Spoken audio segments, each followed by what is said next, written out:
teman-teman, jadi aku mau jelasin tentang faktor-faktor yang mempengaruhi pertumbuhan dan perkembangan tumbuhan. Nah, jadi seperti yang kita tahu, faktornya itu antara faktor internal sama eksternal. Nah, di sini aku mau jelasin tentang internal. Apa sih faktor internal itu? Faktor internal itu faktor yang ada di dalam, bukan dari luar ya. Mulai eksternal kan dari luar, kalau internal dari dalam. Contohnya kayak gen sama hormon. Terus apa sih peran si hormon sama gen itu? Kalau gen itu contohnya kayak dia yang mempengaruhi sifat keturunan. Kayak di bab sebelumnya kita bahas gen, terus sama hormon. Kalau hormon ini dia yang kayak mendorong pertumbuhan, perkembangan sama proses fisiologis lainnya. Nah, terus buat hormon itu ada 7 yang kalau aku bahas sekarang. Yang pertama ada hormon auksin. Hormon auksin itu dia yang mendorong pertumbuhan, kayak contohnya akar sambil batang. Nah, terus kalau si auksin ini aku jodohin sama sitokinin. Sitokinin itu dia yang melakukan pembelahan sel. Kalau yang tadi kan dia yang numbuhin.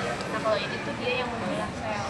Nah, terus yang ketiga ada giberelin. Giberelin itu dia hormon yang merangsang biar ada buah atau bunga. Nah, setelah si tugasnya giberelin ini selesai, itu lanjut ke hormon etilen. Hormon etilen ini dia yang mematangkan si buahnya. Terus hormon yang kelima itu ada hormon namanya asam absitat. Nah, kalau asam absitat ini tugasnya menghambat. Kenapa menghambat? Karena faktanya kalau tumbuhan dia kayak tumbuhnya terlalu cepat, itu tuh tumbuhannya bisa stres. Nah, terus yang keenam ada kalin. Kalin itu dia yang mendorong pertumbuhan organ pada tumbuhan. Jadi dia tuh yang istilahnya bertugas lah di organ-organnya. Nah, terus yang terakhir ada asam traumalin. Asam traumalin itu dia tugasnya untuk membenahi jaringan-jaringan yang rusak. Dia kayak dokternya lah kalau ada jaringan-jaringan. Kira-kira ada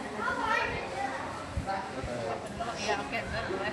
Bagaimana pengaruh cahaya terhadap perkembangan dan pertumbuhan tanaman? Oke, aku izin jawab. Jadi si cahaya matahari itu tugasnya untuk membantu proses fotosintesis, yang dimana proses fotosintesis itu buat menghasilkan makanan. Jadi kalau misalnya nggak ada matahari, mereka nggak bisa fotosintesis, nggak dapat makanan, mati gitu. Ya, boleh. Apa saja faktor yang mempengaruhi pertumbuhan internal? Faktornya itu tadi yang aku sebutin dikit. Oke. Ada lagi pertanyaan? Untuk pertanyaan selanjutnya, apa peran asam absisat dalam membuat biji tetap tumbuh?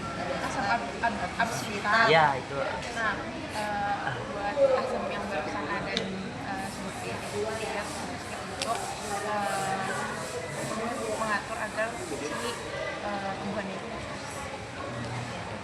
Sekian, terima kasih. Assalamualaikum warahmatullahi wabarakatuh.